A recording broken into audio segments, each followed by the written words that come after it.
Well, Lincoln and his new General Burnside are going at it on how best to attack Lee at Fredericksburg.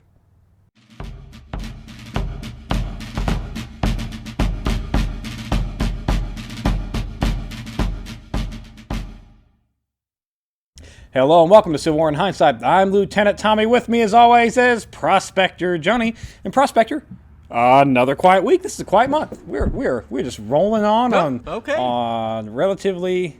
No, I'm good. Yeah, I'm going with it. The rest of this war can be quiet, for all I care.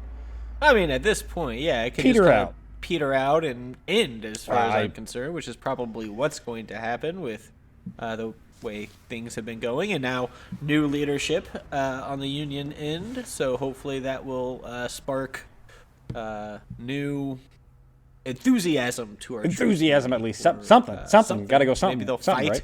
Maybe they'll do. Maybe they'll do a thing. Maybe they'll do a thing. We'll see. Spoiler alert: they're not going to do a thing this week. But the week is going to open up on the 21st with James A. Seaton being appointed the Confederate Secretary of War. New leaders, new names on both sides here.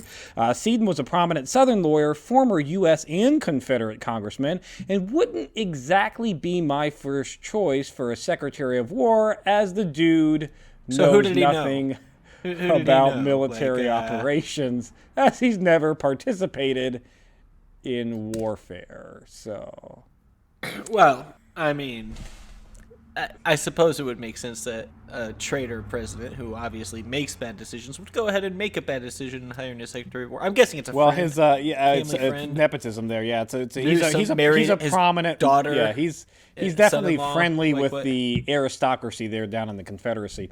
Now, you got to remember. I mean, obviously, you don't just get a job like that if you know what you're doing. He has tried three military. Yeah, he's tried three military leaders as Secretary of War, and they've all bounced, saying this is hopeless. He's even had an interim Secretary of War that lasted for a week, or not even a week, and he was also a military general who interim, though, so didn't last very long there either. So seems like a job nobody wants. So rather than get people who know military strategy and are telling you, no, this is bad, don't do this, he's just going to get somebody that will kiss his ass and say, yes, we can do that, and we'll just kill a bunch of people on the way to do it. Sounds pretty much, but he's getting what he wants. So yep, I guess. Yep.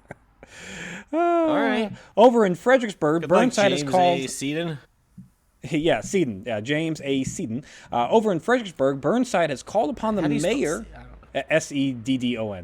He's called upon the mayor to surrender the city or face bombardment. The mayor is going to refuse, so Burnside has given him 16 hours to remove the wounded, sick, and women, as well as children, from the city. He's giving them a 16-hour head start. Like, look, you got 16 hours. 16 hours. It is an interesting number. And then we're going to begin bombarding your city since you did not surrender. And the mayor's like, can we have... And that's cannons shooting and stuff, right? And the mayor goes, can we have more time? Bad, okay.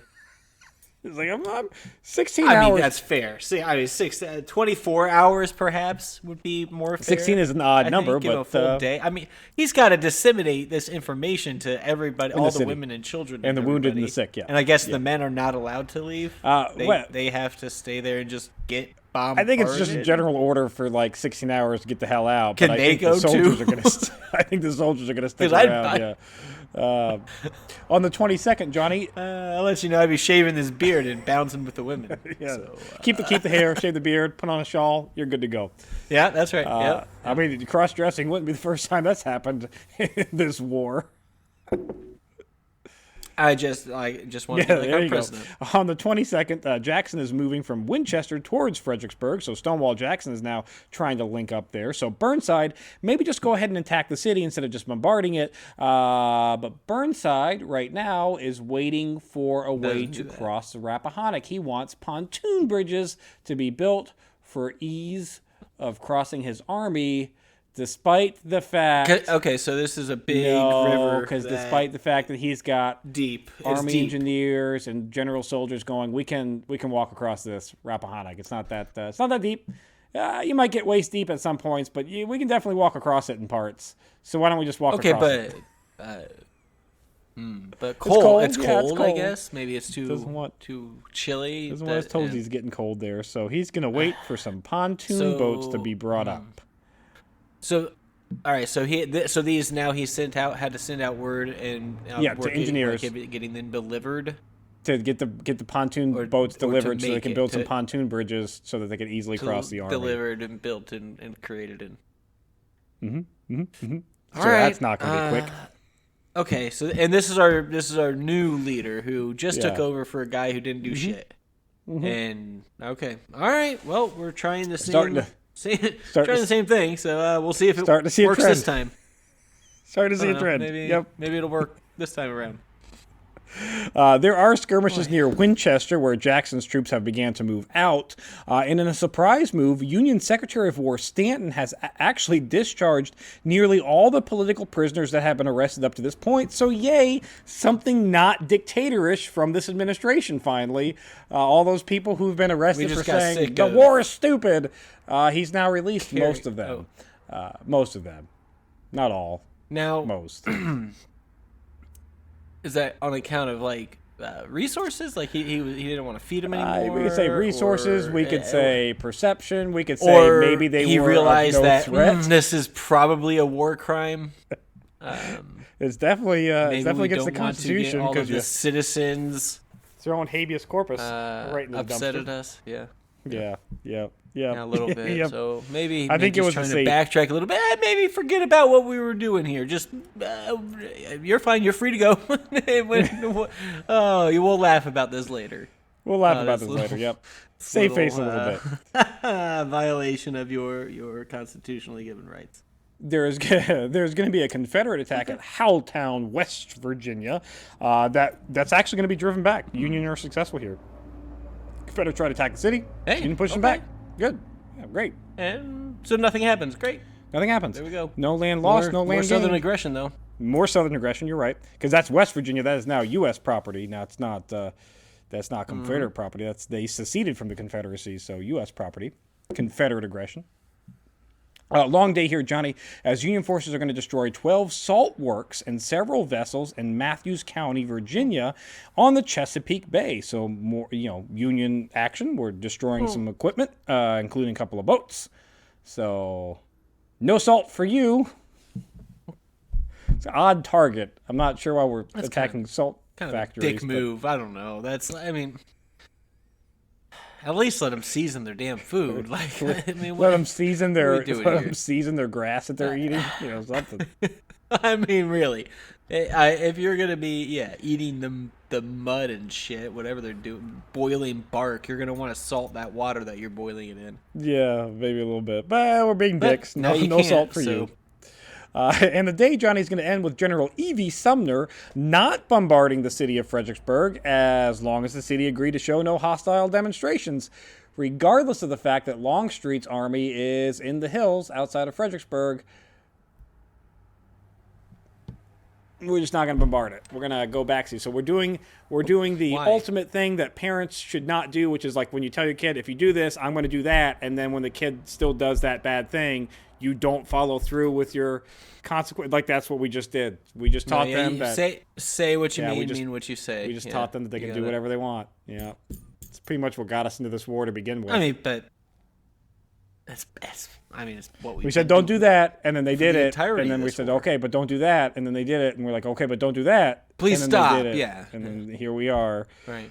Almost 2 years in, with the bloodiest battle in U.S. history behind us.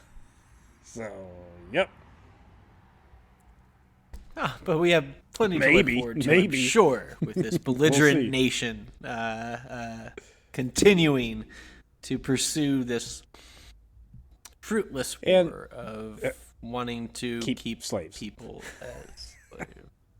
The 23rd is going to be a very quiet day in comparison to the 22nd, with the only action to speak being a Union Naval Lieutenant, William Cushing, who's going to take the steamer USS Elias up the river in North Carolina, capturing 2 Confederate schooners. But on his return trip, he's going to hit a shoal, sink his boat, and then have to get onto one of the captured schooners to survive. So we steal 2 boats and lose a boat, so it's still a win. We still got 2 boats, but I mean, I still, two steps forward, one step back. That's the name of the. Still got that 2 steps forward. That's the name of the Union. Going in the right direction. War effort so far here.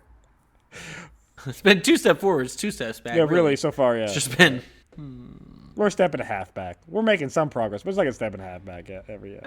Are we? I guess. A little bit. The 24th, Johnny, we're going to see skirmishes in Newtown, Virginia, as Jackson continues to move his troops towards Fredericksburg. And Joseph E. Johnston is going to be given command of the Confederate troops in the West. So again, like I said, new leaders, new troops, same old shit going on. On the 25th, Confederate raiders are going to briefly take control of the government telegraph office at Poolesville, Maryland, before being driven off. Oh, no, they take the Federal, but they get driven off. So it's like, it's like they send a couple of mean telegraphs to the Lincoln and then bounce. I mean, okay, and this is just assholes. Basically, this is kids. Yeah, goofing kids around, pretending at war. Yeah.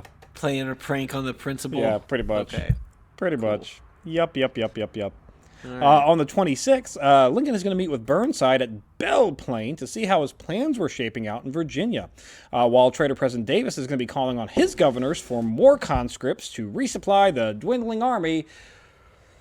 Because your draft isn't even working at this point. Now you're begging the governors to go like door to door and grab any able-bodied man and throw him into the fight. So that seems good. So they had yeah, they have a draft. And now they're like asking the governors to continue with more conscripts. Yeah, we need more.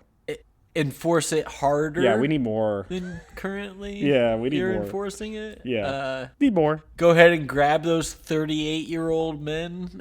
Yeah, and hey, those 14-year-old boys, can they hold the gun? If they can hold the gun upright, you know what? They're probably they look old for their age. Really, a lot of physical labor will do that to you, and so yeah, they grew up quick, and now they're gonna grow up a lot quicker.